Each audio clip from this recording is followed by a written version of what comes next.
how AI chat agents are transforming web experiences. How many people think that AI helped me come up with this title? Yeah, it did. Spoiler alert. A little bit about myself. My name is John. I run a company called Digital Polygon, and I've spent my entire career helping organizations build and scale their digital experiences online.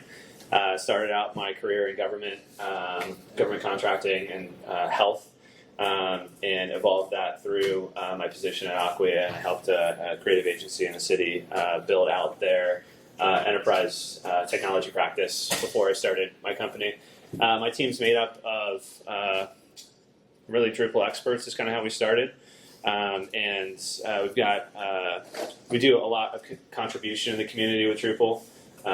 We've got a couple modules out for the Drupal AI initiative that we contributed back for Markdownify content and LLMs.txt. If you're not a part of the AI initiative and getting involved, highly encourage you to do that. And I also sit on the board for Drupal for Gov that runs this event. It's an all-volunteer organization, and if anyone's interested in getting involved in the community and helping out and making sure that this event continues to happen, I highly encourage you to volunteer and be a part of making sure that we continue running this event. All right, enough about me. It wouldn't be a presentation at university without a quiz. So we're gonna have a quiz right now, and everyone is required to participate to get a grade, but it's gonna be easy. So, all right, show of hands. How many people feel that AI is already impacting your job? Everyone. Okay, almost everyone. Okay, the next two questions are like not really that relevant. How many people think AI is gonna change their jobs in the next 5 years? Okay, everyone. What about replacing you in the next 5 years? Who's scared of it replacing you? Not as many. Okay. All right, that's good. All right. Say that again. Good luck. Yeah. All right. Let's wave your arms out. Let's do a couple more. All right. Show of hands. How many people think they're ahead of the AI curve right now? Couple hands. Yeah. And how many people think they're behind? Come on, everyone, stretch out your arms. Let's go. All right. I really want to encourage everyone to have conversations about this. Those people that raise their hands for being ahead, talk to someone that had their hand up for being behind, and talk about what you're doing to continue your education and pushing yourself forward. And I hope by the end of this presentation, you'll have some urgency on why you should be doing that. That's really what I want you to take out of this. So what we're going to talk about today is we're going to go through a journey in time. We're going to talk about the evolution of websites. We're going to talk about where we are in today's world. And we're going to talk about what this means for the future, really in the lens of conversational AI. Okay? And there's a reason that we're going to start from the beginning and go to now to underline the point of why this is happening. And I think that's really important for us to talk about when we talk about what do we need to do to be prepared for the future. Sorry for any developers in the room. We're not going to talk about code. We're not going to see any code today. It's going to be more conversational and hopefully engaging. This will not be the last question I ask you. So, the evolution of web. What we did is we started with the static web. And the static web started in the 90s, and the static web let us introduce content in a digital format.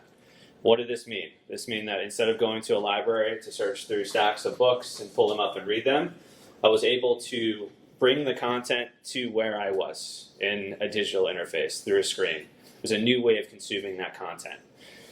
This also allowed people to talk about more niche content, right? Books are generalized, a lot of them, and they're textbooks, and they're about subjects, and they're about sharing information, but the means of publishing books was very limited compared to publishing a web page, right?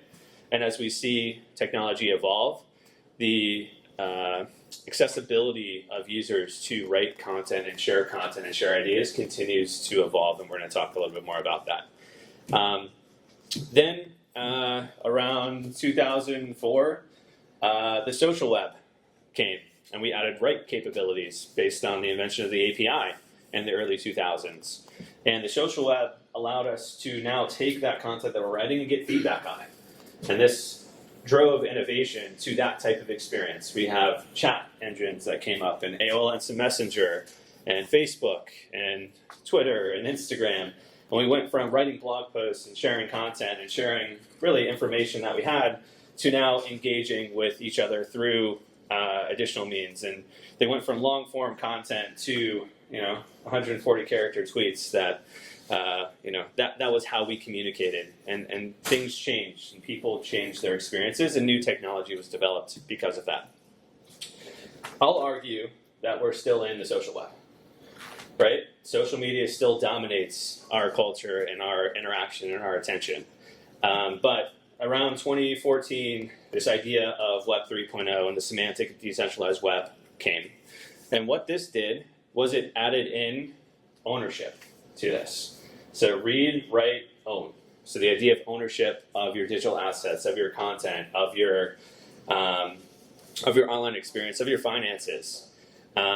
That's really what Web 3 is about, as well as semantic and contextual understanding of information. I'd argue we're still kind of in the emerging stages of Web 3.0 at this point. But already we're seeing a new concept, which I've seen called Web 4.0. And Web 4.0 is about the intelligent and AI-powered web. And this is because technology is evolving faster and faster, that now we're starting to see additional trends come on. And what these trends typically are key points that shift the way that users interact with the web. Okay? So each one of these iterations fundamentally changed how people interacted with the web and how users expect to consume content and interact with content. And if we look at the dates for these, you can see that the amount of time between each segment here has decreased. It's because the technology has gotten better and it's allowed us to innovate faster. But what I'm here to tell you today is that the amount of time you had to embrace social and understand how to work within a world of social media was much longer than you're going to have to figure out how to interact in a world of AI and intelligent conversations. And we'll talk more about why that is as we continue going through this. I also want to note that we're augmenting experiences. We're not replacing them. So there's still the static web. There's still informational content that is read-only out there. There's still the social web, right? There's still social media. It's still prevalent. That's not going away anytime soon. And blockchain is being integrated into almost every industry today, from supply chain to banking. This technology is evolving. Don't get jaded by the whole crypto boom. There's actually real innovation happening here at the decentralization and the ownership of content and security with the blockchain.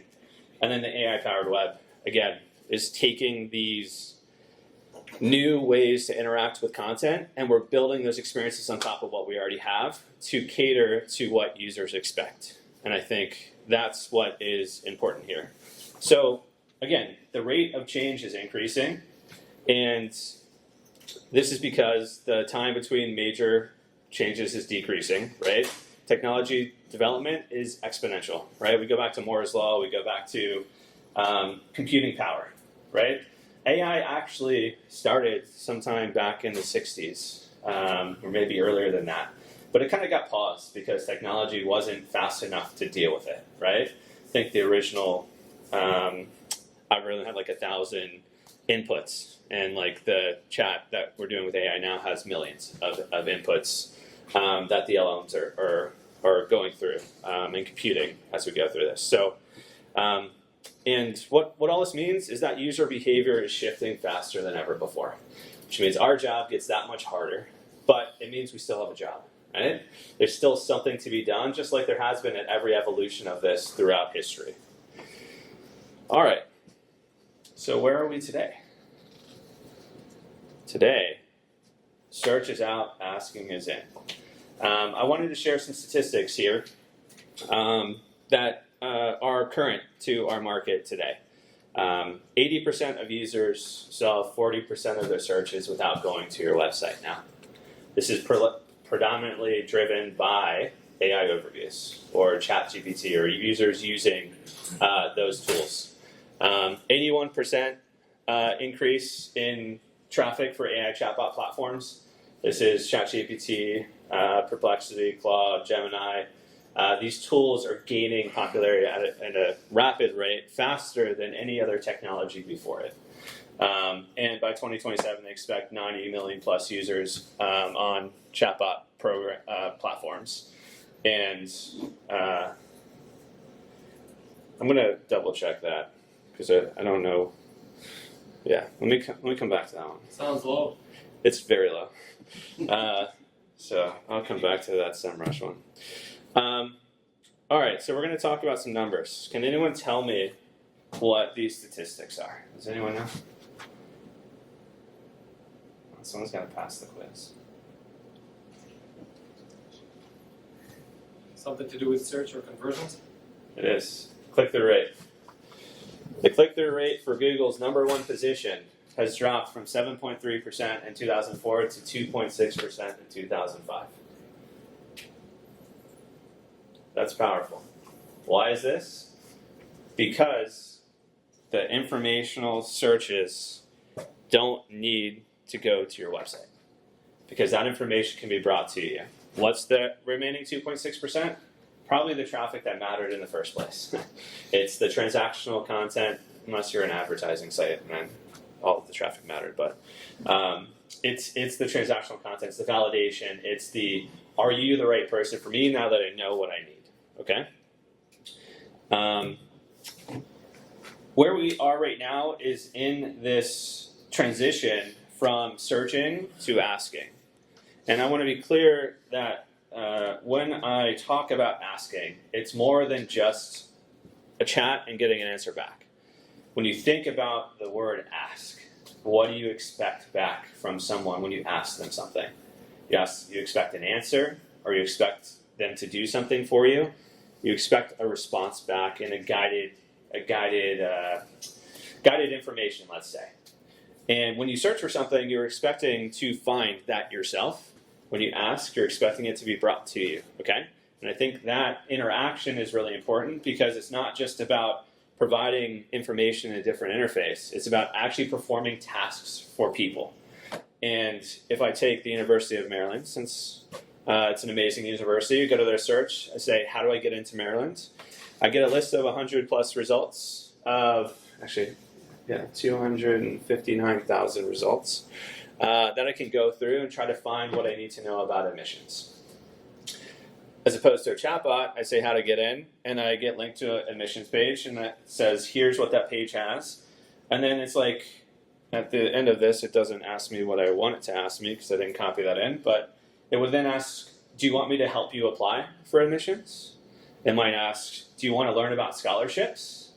All from a single interface without me actually having to go through and do that, right? So later on in this presentation, there's going to be some more interactive experiences to start thinking about how experiences might change with this type of transition.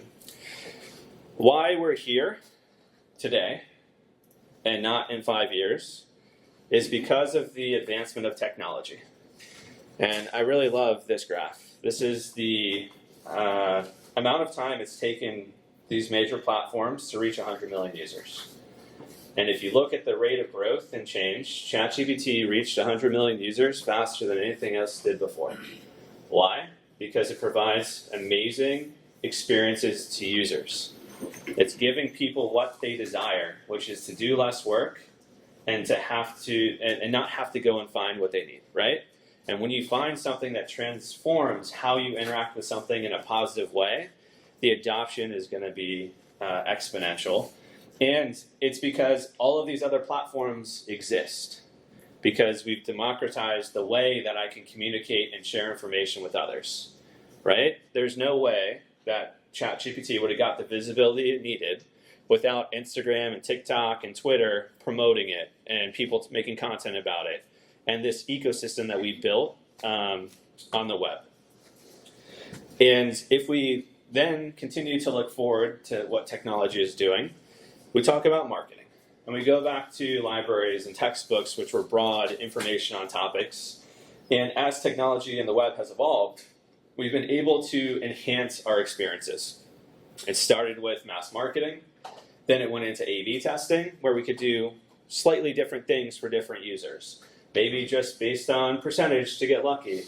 Then we had segmentation and personalization, where we can actually know a little bit about you, put you into groups, but it's still pretty bucketed, right? Because we only have so many resources and so many people. Would you go back that one slide? This one? You had to hazard a guess what the next iteration would be and how long it would take and what that would be if you as an educated. I don't have to guess. What is it? Threads was 2023, and it was like 2 weeks. 5 days. 5 days? Just Googled it. Okay. Okay. Threads, yeah, it was 5 days. Okay. So that was on top of an additional, like a platform that was already there, right? So it helped, but the time is shrinking dramatically, right? Gemini, 24 hours. 24 hours? Well, I'm just thinking. Yeah. Just embedded it. So as we go through this, what we're doing is we're driving towards what people really want, which is individualized experiences. And AI conversational chat can give you an individualized experience that nothing else could, because we were limited by human capacity, right? LLMs are not limited by that. They're limited by compute power, which is powerful enough to give people an understanding of what content they're looking for and ask questions back. Now, this isn't going to be perfect. This is going to require a lot of work from everyone in this room to make these experiences great. But this is where the web is going, because this is what people want. And our entire job and everyone's job, don't care what your brand is to make people happy, right? And if you can't make people happy, then you're not going to survive. And what this means is also we're going to continue to see the consolidation of experiences and content. Right now, how many people in here are UX strategists or content strategists? Just a couple people? Okay. I bet your job is super difficult for a university or a nonprofit or a government site where you have 9 personas, right? Your website is never going to serve all of those audiences well.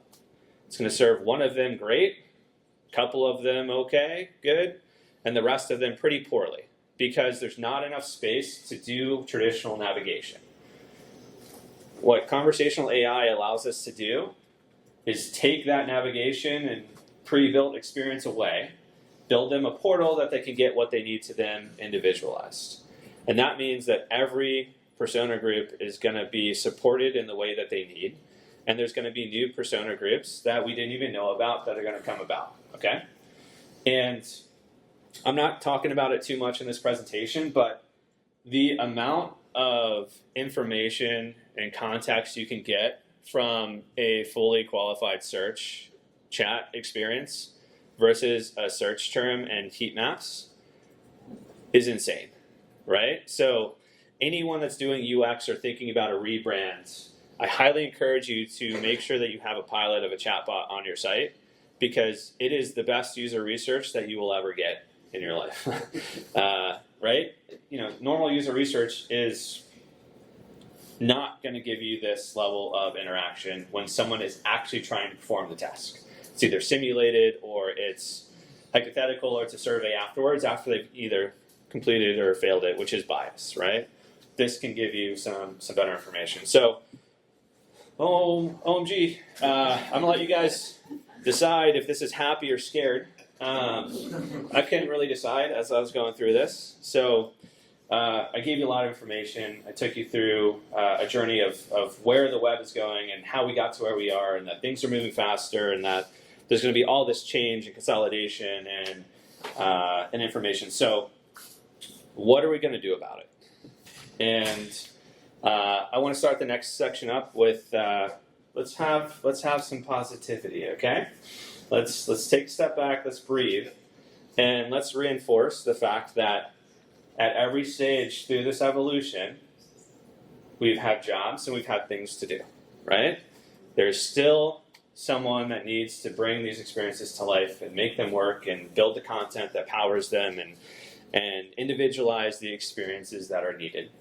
And what would it be, a Drupal conference without talking about Drupal? There's been a lot of sessions this week on Drupal AI. And a lot of them have talked about what the Drupal AI ecosystem is. And what I want to reinforce is that the amount of innovation that's gone into this initiative in the last 18 months, starting with Jamie and Marcus from Freely Give, and now transitioning into a full-blown initiative by the DA that's funded by partners and other sponsors. The innovation here is really amazing. And you can build robust chat agent interfaces tailored to your content today. The ecosystem is good enough to do that at a production level. So when we talk about AI chat agents, there's a lot of things that they can do. And for the next part of this presentation, you guys are going to brainstorm and tell me what we can do for different industries. And what I want you to do is think about the pain points that you've gone through in each of these industries and think about how that experience might have been better if you had an AI or a conversational agent to help you through that process. So if we start with government, how many people have tried to go to a government website to try to perform a task, whether it's paying your bill or anyone done permits for your house? Someone walk me through what your experience was trying to find a permit. Someone raise their hand. A lot of PDFs. Lots of PDFs. Lots of calls. Call on a phone. Yeah? Or go to the building. Had to actually go there. Yeah. And did you actually need a permit at the end of it? Yeah? You need it beforehand? Okay.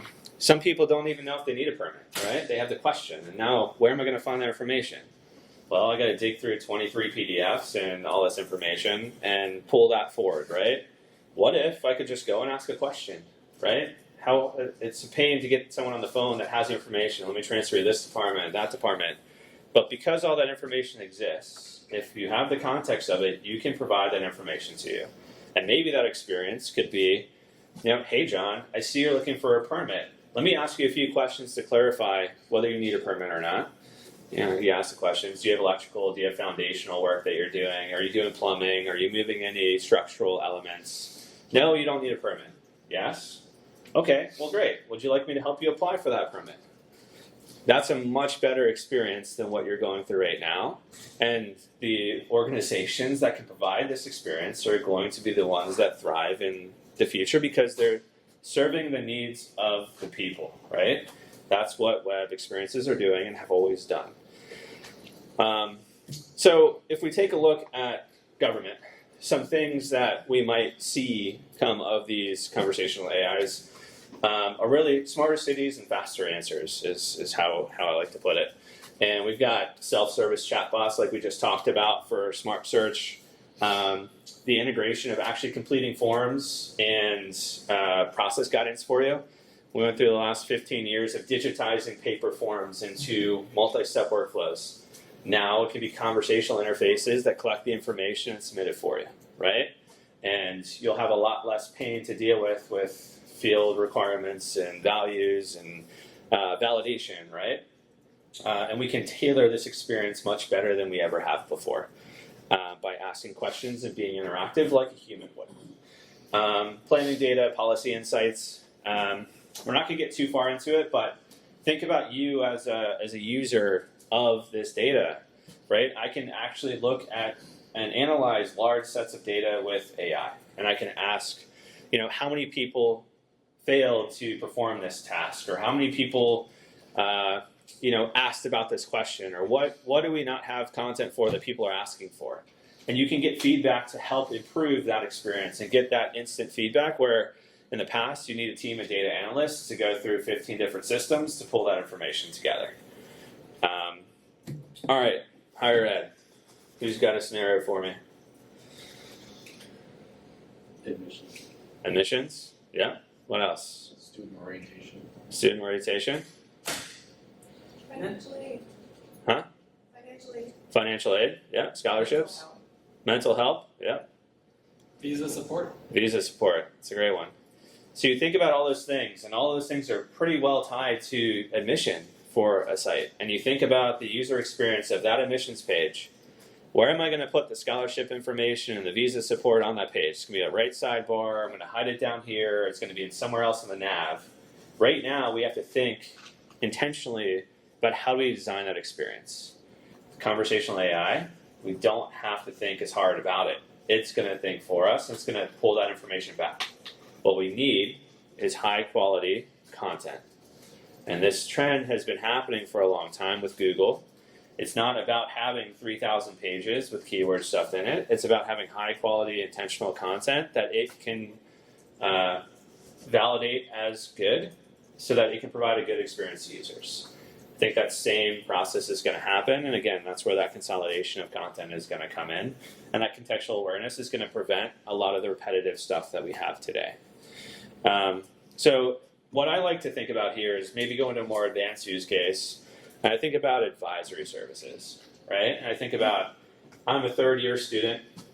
The university has access to my profile and my information and everything that I've done over the last 3 years in every class that I've taken, and it also has access to the entire course catalog. So instead of me basing my entire future on a 30-minute meeting with my advisor that I probably haven't prepped for, and I just am running late to, I can ask an agent, hey, I love music. I really want to take an extracurricular. Can I get something that helps me towards my major? And it can go through the course catalog, it can look at what you did, see what credits you have left, and it can give you a contextualized answer that maybe even your advisor can't, right? Or it would take them time for, and then you'd be out of your 30 minutes. This type of interface is extremely powerful because it can connect to these different data sets, and it can have role-based access permissions to contextualize the inputs and the outputs, right? At the end of the day, your input is, what is my student profile and what classes have I taken and how many credits do I need and what's my major? And it compares that against the course catalog, and it can do the computation pretty much instantly. And these are the experiences that we're going to be building for people over the next 5+ years. Maybe faster, we'll see.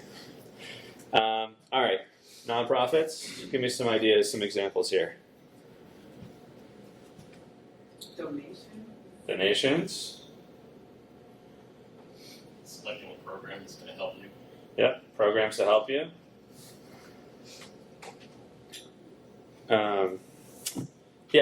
Donation and volunteer programs. I think service delivery and resource navigation, finding the content you need. Nonprofits are usually organizations that have lots of personas that they serve as they get larger and larger. And their websites really struggle to do that. And typically, what's most important?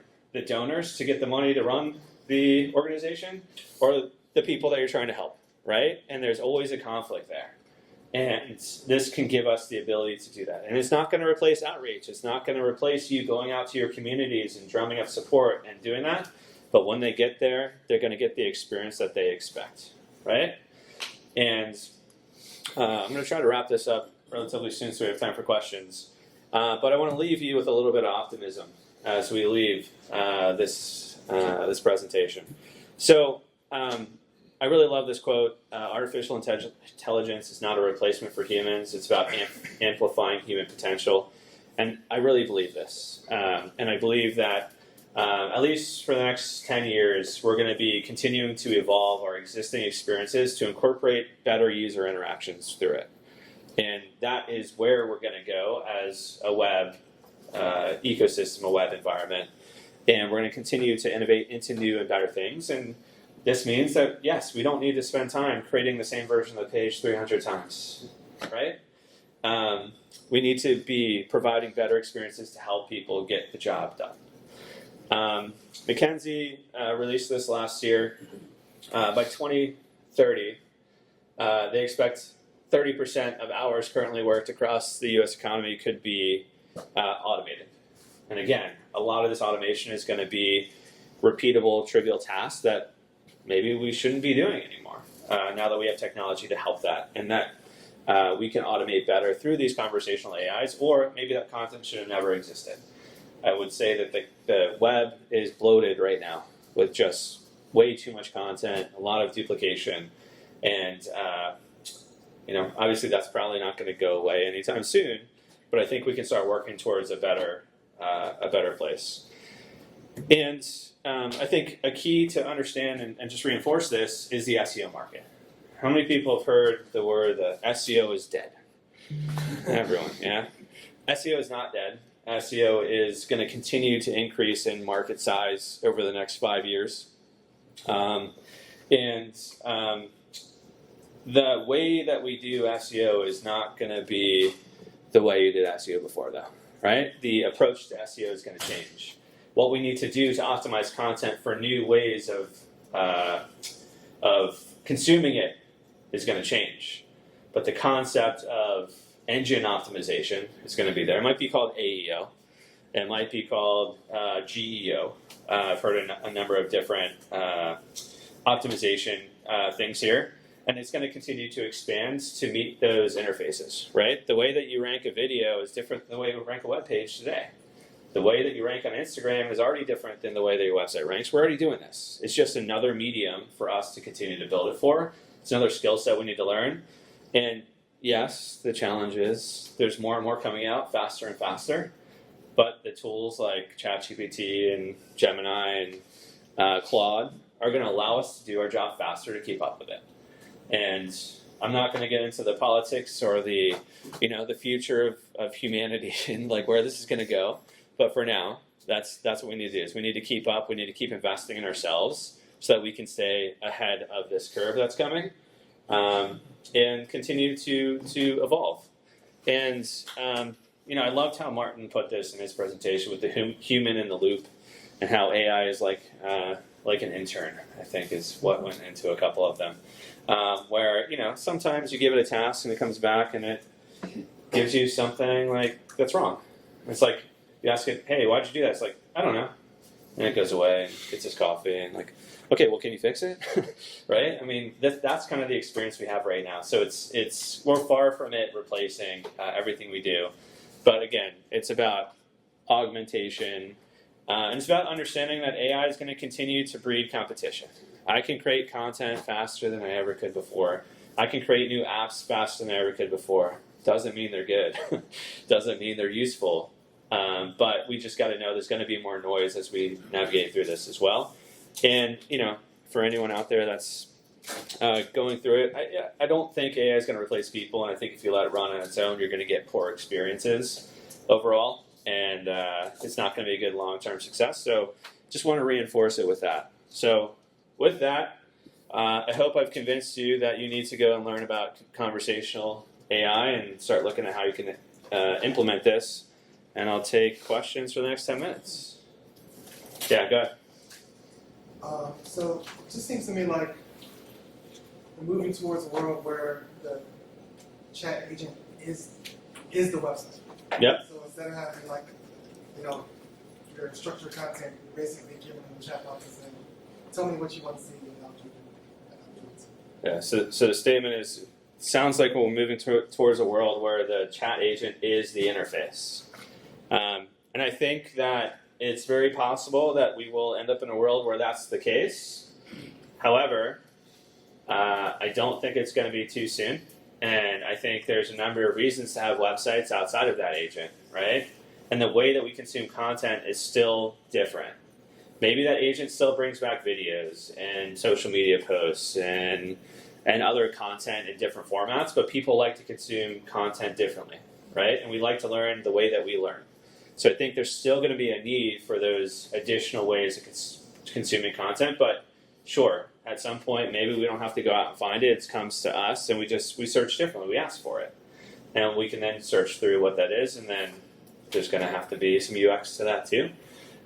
But right now, I think web's super important for validation.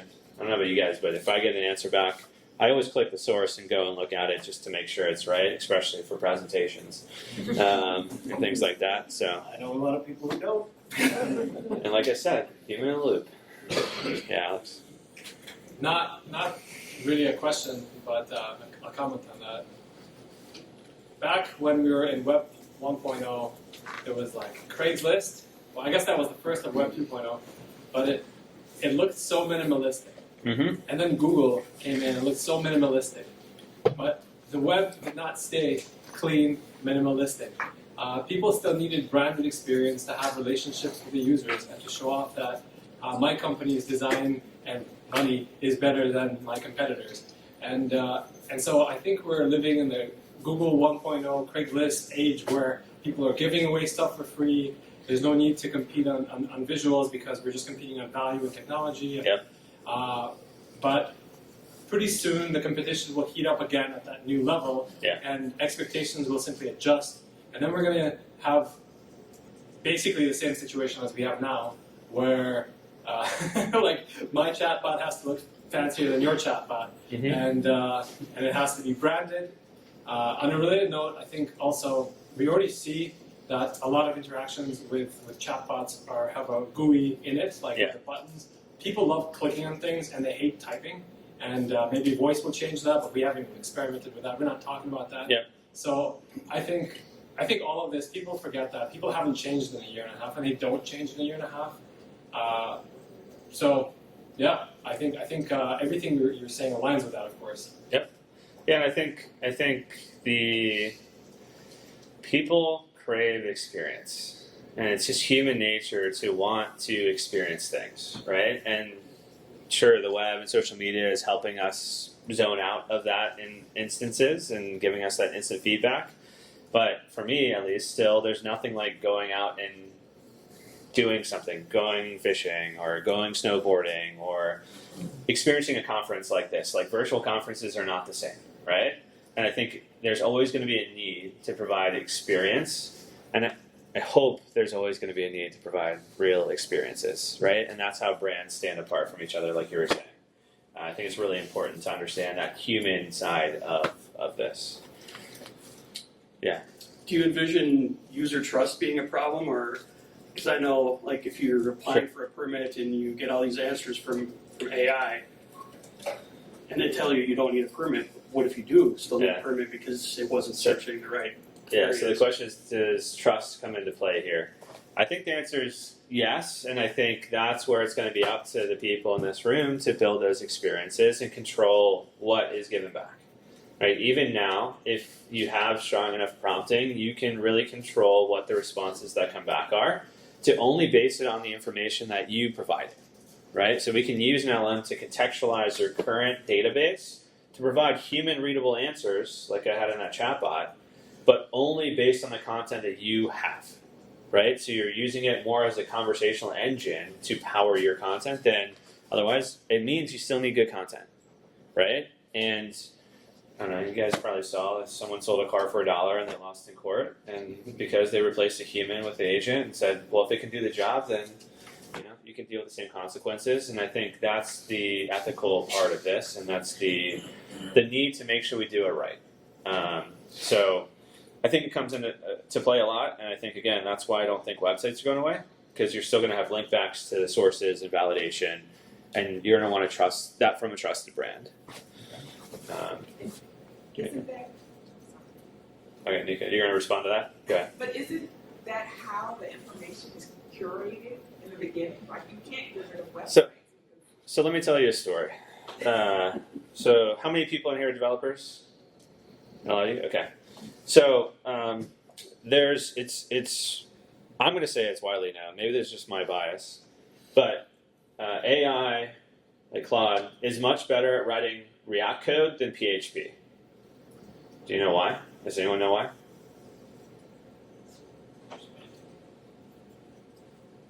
Well, I think from an AI perspective, like minimization doesn't really hide it. So all of JavaScript, even if it's minimized and hidden from humans, it's basically open source. PHP, well, a bunch of it is open source, whether it's Drupal or other stuff on GitHub. But I mean, there's just so much accessible React out there that But I also, Someone was wrong. building on top of that, Stack Overflow has 10, 15 years of PHP code that is obsolete at this point. React is a newer technology, has less code to train on, right? And when you fill your LLM with 15 years of stuff that's not relevant anymore, it bubbles up through the actual code you get written out, right? And I think you're going to start seeing more and more tailored LLMs to specific use cases. And for a lot of organizations, like even that chatbot, we'll build gardens of 5 chatbots next to each other with 5 different LLMs because they all bring back different results and they're all better at answering different things. And you can tailor your agents to those specific use cases with different LLMs. And Drupal gives you the interface to do all of that with the Drupal AI initiative. So LLMs are evolving super fast. You guys probably saw ChatGPT 5 came out and kind of broke half the internet, right? And it's really about every 3 months the whole ecosystem of LLMs evolves. And I think it's something we need to pay attention to. But I do think that we're gonna. It still matters to go back to the website for the trusted sources because of that reason. Question. All right. Well, when I look through the, let's say, the news stories, about half or maybe more of them will require me to disable your ad blocker. Yeah. So we know that to integrate chatbot into your site content costs a lot of money. So Sure. monetization becomes a problem. Sure. How do you see that? Like a chatbot interface surrounded by the ads? How people can do it? So we're moving. If I take a step back, the world went from paid sources, communities, to the freemium model, where you paid, but you paid with your information, right? And then that pushed marketing, and then privacy came along, and we started going back to these premium models where everything was gated. And you're going to start to see these chat interfaces come up through gated interfaces for that freemium model because people need to make money for a premium model because they need to make money. So ideally, people are going to start protecting that data, and like the news sources, their value is in them getting the information first and not sharing with other people, right? So you're going to see premium models show up for that interface, but they're still going to have that interface because that's how people want to consume the content. So that's an evolution for the entire publishing industry. They're going to need chat agents to serve user demand because when the other news sources give them what they want, they're going to move there. Obviously, CNN and other people still have reputations. Maybe they only have unique content, but we're going to start seeing that continue to evolve. And just like we have in the past with the social web, right? Those who change and adapt to those expectations faster usually win the game. So.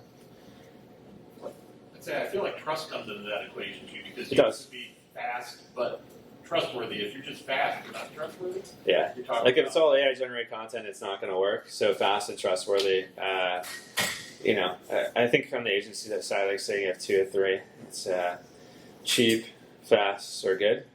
Pick 2.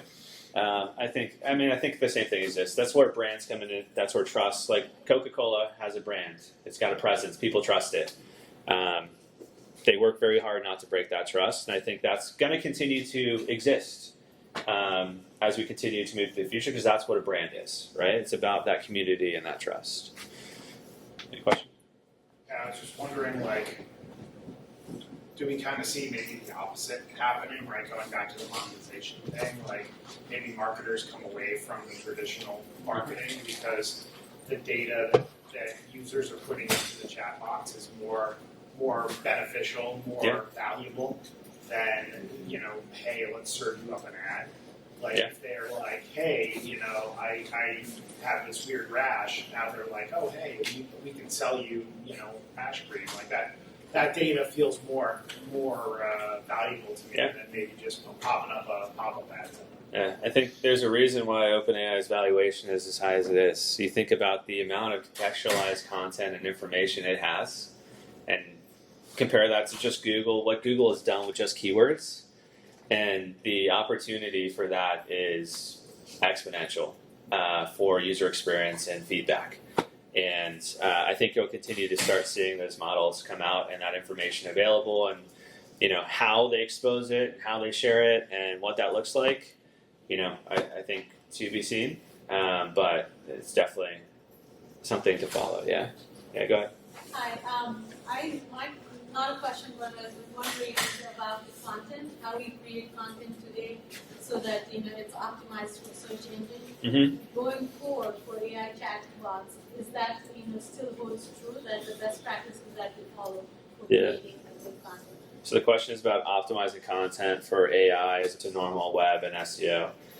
I think the concepts are going to be the same for the short term, which is write good content, write it for your audience, and don't keyword stuff a bunch of random keywords in it, right? Like, write good, high quality content that solves people's problems, and that is what AI is going to be tuned to thrive for. Because if AI doesn't provide good responses, they're going to lose their customer base to someone that does. The same business model as Google, right? It's all about user attention and keeping that attention there. The only way you do that is providing good results. So while you're getting that iteration of LLM training enablement every 3 months, because they're finding better ways to solve problems that they find with the results with people, right? And but I do think that we're going to see massive consolidation, and we're going to start seeing content as a service kind of pop up more and more.